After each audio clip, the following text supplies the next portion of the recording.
Hey, it's Kevin Lawton with the New Warehouse Podcast, bringing you a new episode today. And on today's episode, I am going to be joined by Ken Rohleder, and he is the president at IQpack. And we're going to talk a little bit about IQpack, Ken's background, and a little bit about his passion for taking the air out of the box and what that means, how that has an impact on your operation and your overall supply chain and business, and how to kind of root cause that, go back to what's the real problem there, and how that results in giving you some positive impacts, and how IQpack can help you with that. So, Ken, welcome to the show. How are you? Thank you. I'm very well. Good to have you on here. I know that we've been talking a little bit back and forth about some of this stuff, so very excited to get you on the show here for an interview and just an overall discussion. So, why don't you kind of give us some background on you and tell us a little bit about IQ Pack and what it is that you all do? Sure. Well, a little background on me. I've been in the packaging, distribution, lean manufacturing space for all of my career, really.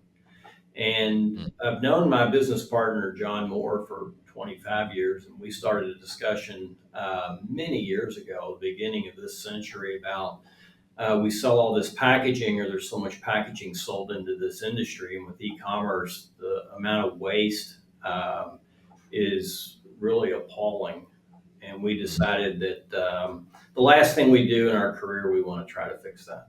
And it's been a 20-year challenge for me. I was one of the founders of Pack Size mhm, many years ago in North America when they rebranded in North America. I was one of the original owners, and it was a great company. It ought to be $1 billion company today.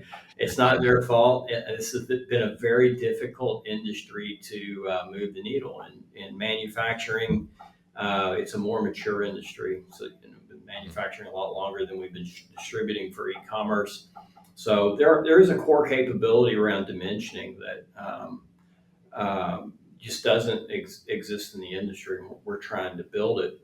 IQpack, it's really spun from a 9-year-old business that John started that was really logistics consulting and supply chain management consulting, mostly mhm. around the packaging business. And I came on board, I think 3 years ago now, as president to develop a strategy for how do we give customers advice and a managed service to get to the core problem of air Mhm. in the box. Yeah, and I think it is such a I mean, it's I love our industry, right? But at the same time, like you said, I mean, we have some of the industry with some of the most waste out there. Yeah, Uh, it's understandable in a lot of ways. In manufacturing, you usually have the marketing people and brand people and engineers and manufacturing, even distribution, is all in one facility or on one campus, and everybody's aware of what each other is doing. And I think in direct to consumer um, distribution, you have third parties who are doing the distribution, the brands who are paying the bill for the mhm, shipping and and get the consequences of the packaging problems with customers. They're quite often in a different city. They're not even not even close to being in the same building, and they're under the right. assumption that their partner knows how to do all this stuff. And in some cases, they do, and they're not incentivized to Mhm. do it. In other cases, they really just don't know how to do it. Yeah, I mean, I think that it's certainly a big challenge, and like you said, I think sometimes some of the stakeholders, like, they're thinking maybe the other stakeholder is taking care of this, or looking at this, and like you said, there are some 3PLs out there or other parties that are very focused on this and realize the problem of that, but some maybe don't even necessarily realize the long-term problems, the overall additional costs that maybe are associated with some of these challenges. So tell us a little bit about, I guess, from your perspective and IQ Pack's perspective. I mean, you know, the air in the box, right? I mean, why is that air in the box? I mean, why is that such a problem, and why is that such a important thing to have to focus on? Yeah, well, the consequences of having fill rates is the inverse of air. So if you got 60% of your box is full of product, then 40% is void space or air. So 40% is Mhm. airspace, 60% would be the fill rate. So they're inverse of each other. But fill rates in the e-commerce business are rarely better than 60%, or I'm sorry, Mm, 40% fill rates. So most e-commerce direct to consumer shippers are shipping 60% air. And most of them would guess they're shipping 15 to 25% air. And the reason it looks like 15 to 25% when it's really 60 is because the cubic inches grow exponentially or geometrically as you get to the mm, outside of the box. So it is very deceiving. You really have to take two measurements: the measurement of the product and the measurement of the outbound box, and do the math to get to fill rate or the percent of air. UPS, starting in around 2012, I think, got very serious about dimensional right. freight costing with the dim divisor and all that stuff. Surprising how many people don't really know how the dim divisor works, but basically, you're converting the weight and size of a product into a density, and you're paying essentially for a density. And Mm, FedEx or UPS is converting your cubic volume into a billable weight, which is the billable weight is just another way of expressing the cubic inches of the box. So the more the cubic inches, the more you pay. They just pretend like the box is heavier than it really is.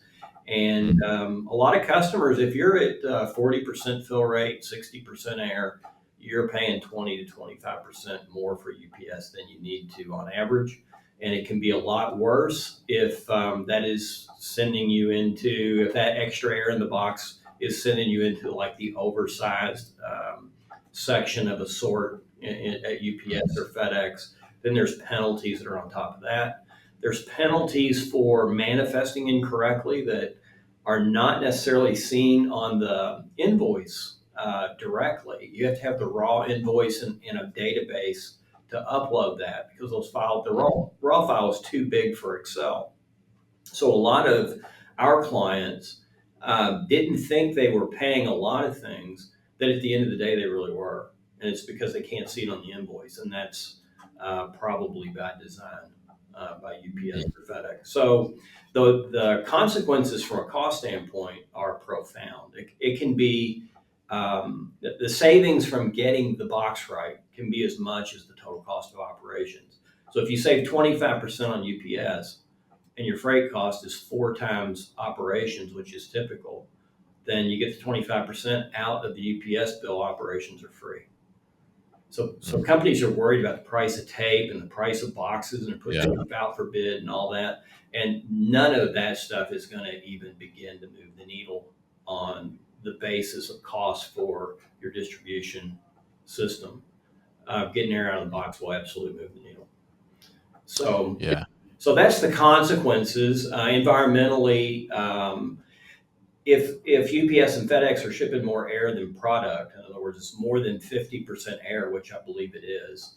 Most people Mm, believe that it is. That means every two trucks going down the road should really be one truck. So the entire fleet is grossed up by a factor of two. And the same is true for throughput in hubs and distribution facilities. Cubic volume throughput is a far better metric for capacity and throughput than number of orders, number of lines, weight. None of that stuff matters nearly as much as cubic volume throughput. And the industry mm, hasn't started thinking that way yet. Some people have. There are some thought leaders out there who have started thinking that way. I talk to them on the phone occasionally, commiserate a little bit, I suppose. But I think that will be the metric that matters going forward, and that's the metric that we measure.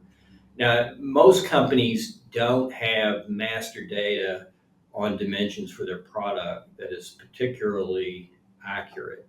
So mm, in the master data at the source of truth or the ERP level, each of the items that are in there, the products that are being sold that are in that master data, every transaction against that product has accounting and financial impact. So it's very difficult to go in there and change that data because finance has an interest in protecting it from the folks in the warehouse who might make an error and change a price mm, or change something that would be accounting related, which would create a lot of problems. So fixing the data in the item master can be a bit of a problem or even an impossibility. So that's hurdle number mm, one. Hurdle number two is the item master data will reflect the length, width, height, perhaps, of the last time an item was measured. But you never know from one order to the next whether the manufacturer has changed the size or you switch manufacturers and they have a different package they're using or a different case pack or that sort of thing. right.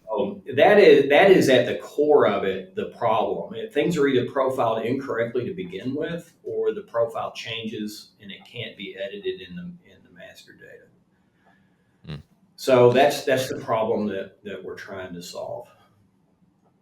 Yeah, absolutely. And I think it's such a, I mean, it's such a widespread problem. I mean, certainly as you look at e-commerce and just the sheer volume of packages that move on a daily basis, hourly basis, even, I mean, is massive, right? So you take that and you extrapolate that over all of those packages that are going out. I mean, it's just a massive, massive impact, right? And I think it speaks volumes where you say, if you look at for every two trucks on the road should really maybe be one, right? I mean, I think that's a huge, huge impact to kind of visualize it. But at the end of the day, as you mentioned there, I mean that root cause on the master data side, right, and getting those dimensions in the beginning, I mean, is such a key, not only for just from a packaging perspective, right, and taking that air out of the box, but just from an overall perspective within the warehouse fulfillment center and operation overall, I think. And I'm curious, how do you, I mean, what would you say like in that regard? Because you mentioned that there's difficulty sometimes where finance doesn't want you necessarily messing with the data, and I think I think that's fair in some regards, but it also could be something that could be negatively impactful, as you mentioned here too. I mean, what are some of the best practices around trying to set up better processes to be able to get that data right when it's coming in, instead of maybe realizing later that, hey, this is wrong, we need to make a fix, and then having all of these kind of challenges that you mentioned.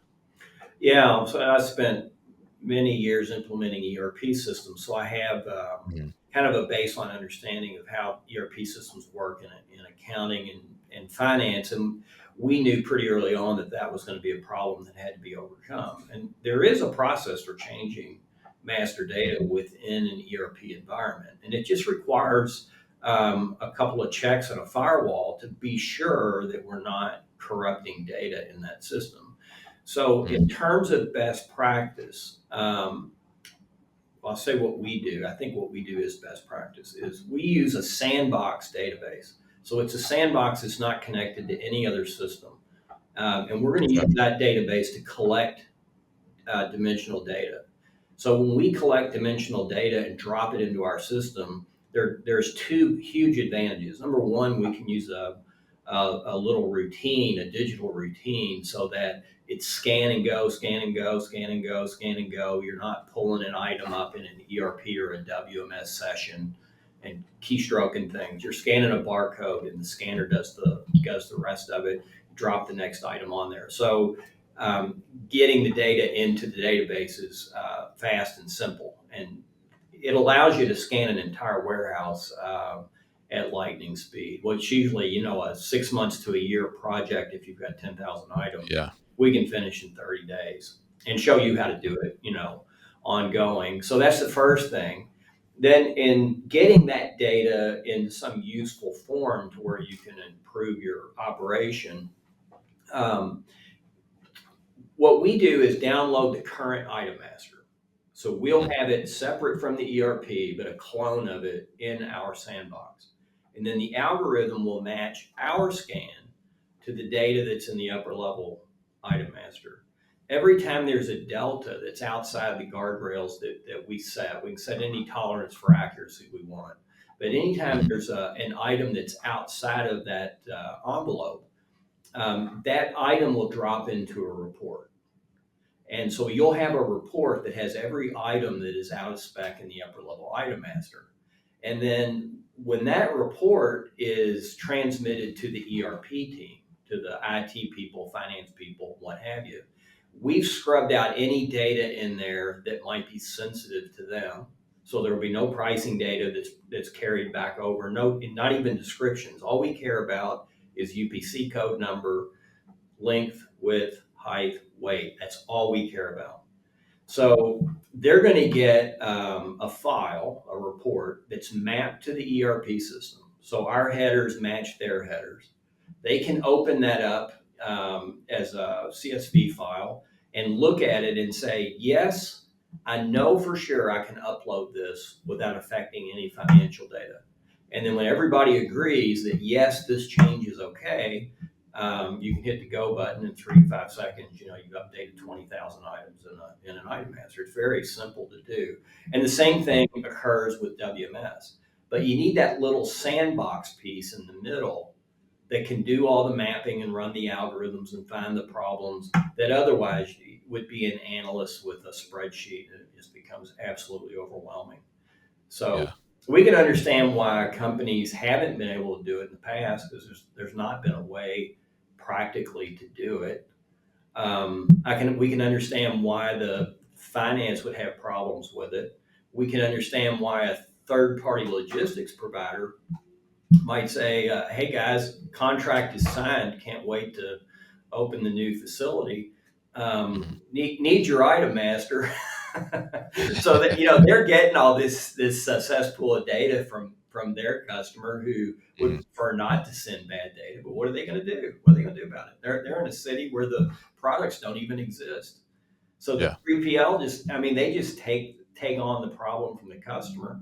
And if you're right, if you think about it, if you don't know the size of the items that are going to be in your warehouse by the unit of measure, so you know what the primary product size is, then the case pack, then even the pallet size of the cases coming in from the manufacturer or distributor. If you don't know all of that, you can't do directed put away because you don't know how Mhm. big your order is going to be. You can guess, but if you guess, then you're doing directed put away, and the warehouse is kind of in disarray. If somebody goes to a Yeah. bay to put an item away, and there's something already there, now you have an orphan. It's been put somewhere where it's not supposed to be, and that happens hundreds of times a day or a week. And before long, the warehouse is a disaster. And then Yeah. you can't get density in the warehouse because if you don't know how much room to allocate for things, there's a tendency to gross the size of everything up. And WMSs anticipate this to the point where they actually have a configuration in there where you can gross up the size of everything so that you don't shut your operation down. You just allow for too much room, and then the operation can continue. But the waste associated with that is obvious. And then going further downstream, cartonization. So every WMS system has a cartonization software, an Mhm. algorithm that is absolutely adequate. It's just math. It's open source. MIT developed this back in 2018, I think, 2017. So cartonization is simple, but a great algorithm with bad data is pointless. Yeah. It's you're putting a high performance engine on your concrete speedboat at the end of the day. It really doesn't move. So if cartonization is wrong, there's a tendency to gross all of that up, or even worse. I don't know what the percentage is. No way to really know, but I would guess somewhere between 75 to 90% of all ERP systems, or I'm sorry, WMS systems in Mhm. 3PL distribution are measuring liquid cube.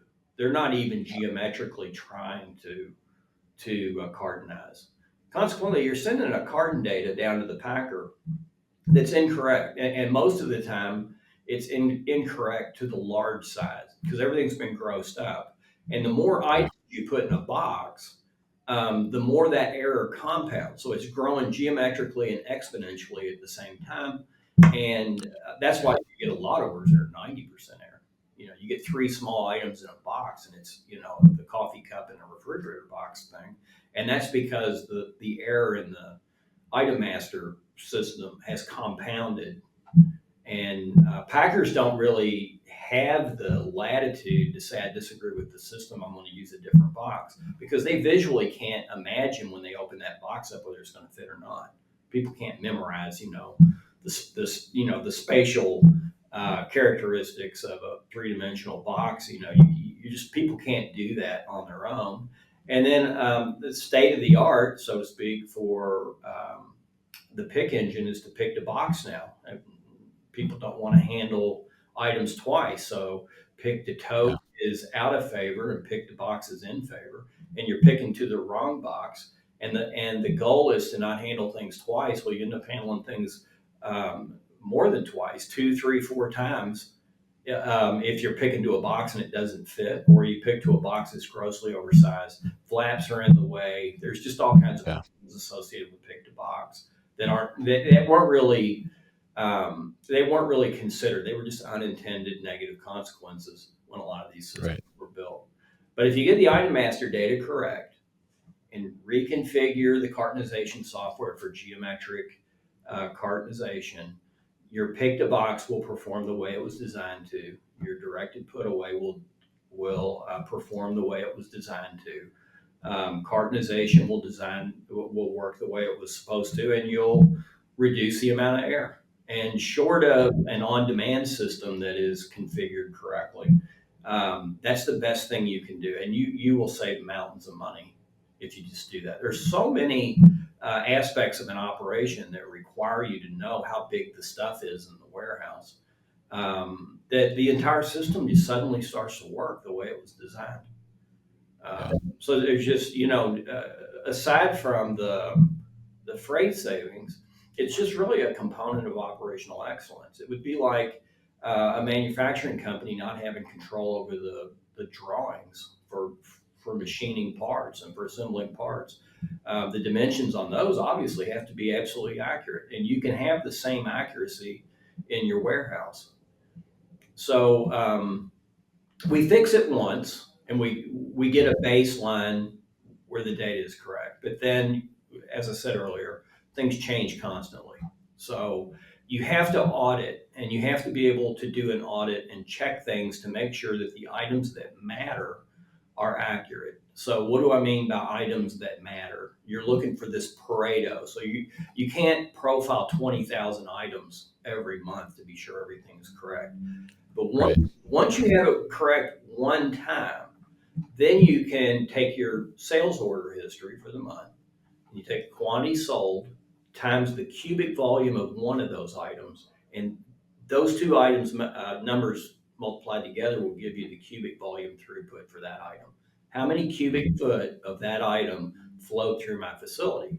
So then you rank order that, and the top 7% of your SKUs in cubic volume throughput will represent half of your cubic volume every time, virtually every time.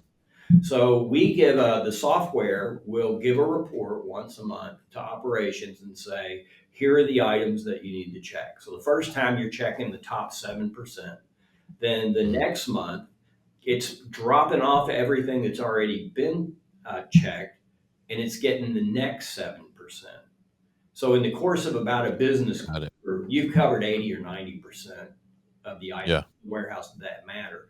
Now, if you have an item that is so small, and the case packs are so small, et cetera, and the volume is so small that it's one bay, and or maybe it's always shipped as a single item, Mhm. um, and it's not moving the needle on air, don't worry about fixing it. There may be other reasons to fix it, but Yeah. freight costs, you want to focus on the items that are really driving costs, and it's not that many items. So the key is fix it once, and then you can identify the items that matter. Mm. Yeah, yeah, I think it's very interesting. I think, underlying there, the whole thing, I mean, is, if you're putting that bad data in, I mean, you're going to get bad results out, right? I mean, I loved your analogy there, putting the performance engine on a concrete speedboat. I like that. It's pretty good. Uh, but I mean, Yeah. well, but yeah, I mean, I think it's so important to understand, just getting it right from the beginning can have such a positive impact flowing throughout the entire operation. All the way until it gets on the truck and ends up shipping, not only from a cost perspective, but from efficiency perspective, productivity perspective, and just an overall, like you mentioned, operational excellence perspective. I mean, I think it's very important for that. And now I'm curious, you mentioned in there because, I think as we see more and more e-commerce, right? I mean, a lot of e-commerce brands are just an idea that somebody had. They're not necessarily coming from people that have operational or supply chain backgrounds, right? So, understanding the importance of knowing dimensions, knowing weight, even having like proper SKU numbers and getting UPCs and all that stuff is might be a little lost on them, right? So, I mean, as you mentioned, sometimes the 3PL in a sense would be kind of inheriting some of that lack of knowledge or lack of preparation in a sense. I mean, could 3PL use IQpack as like a value add to their clients potentially? I mean, is that something that they can utilize as a tool to be able to, add that value for their client, but then, also make their lives probably a little easier too? Yeah, I think there's two things that a 3PL could do Mhm. that we could help them with. When they're onboarding a new client, new customer, we can profile everything on the way in, and Mm. we'll put a couple of guys on site to just do it full time, or we can put one or two people and train the 3PL's crew. Usually, it's the guys who are taking care of inventory are the Yeah. ones because they're going up and down the aisles anyway, and they can do more than one thing at a time. So the onboarding process should go ahead and bake in good dimensional data management from day one. And then the second thing we can do is a customer who has some coordination between their 3PL and freight management. We can come in and fix an existing inventory, and it's not a big project. It's not difficult. It's not really even expensive. But we'll come in and fix it and then keep it fixed, as I said, with an audit report every month. We can come in and do the audit every month if a 3PL wanted us to. And the pitch Mhm. to the customer is the advantage to the customer is you're going to see downstream freight savings, parcel Mhm. savings. And then the next question always is sensibly, how do we know? How do we know that? Well, Yeah. it's really easy to baseline freight. LTL and parcel freight, you take the cost on any and take an invoice, put it in front of you on a desk, and look at what the total dollars was. And then you find what your actual weight shipped on that invoice is, and you divide one by the other. And what you want is the weighted average cost per pound of LTL, the weighted average cost per pound per parcel, and you track that over time. And we do that with software that is also measuring standard deviation and that sort of thing. So we can see whether there's a trend up or down in cost outside of what the normal wobble is, because Mm. order mix and that sort of thing. Um, so even after the fact, months after you implement, you can go back and get old invoices and a calculator and a pencil, and you Yeah. can see month to month to month what the trend is. And I Mm. think if you fixed your item master data for a customer and you had access to transportation invoices and data, it would be an easy case for a 3PL to say, "Hey, we cleaned up your data and you're saving 15%, 20% on UPS." And I can prove Yeah. it because and here's the dollars. If the percentage was 8% this month, and we shipped this amount of volume, and so the savings were X dollars, and it's real money. It's perfect analytics. There's no guesswork. Mm. It's absolutely irrefutable, and it's super simple. You can do the same thing for LTL.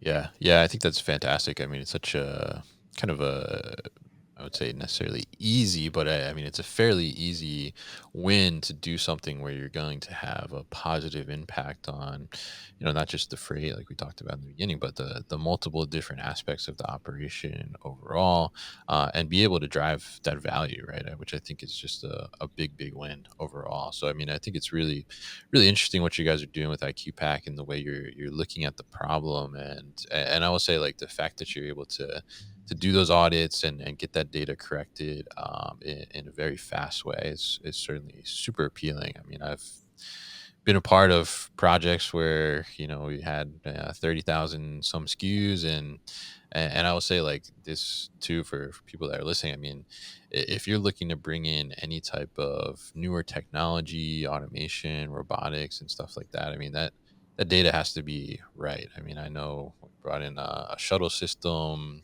We didn't have updated dimensions. We didn't have all this stuff, and that created an entire other project with just a dedicated person every day for a couple months going through those 30,000 SKUs, trying to just cube scan and get the dimensions right, so we could even just put product in the system that we purchased, because it wouldn't accept product if it didn't know the dimensions, because it couldn't say like how much could go in a tote, or how much could be in a tote at any given time. So I mean, getting that correct is so important to be able to do.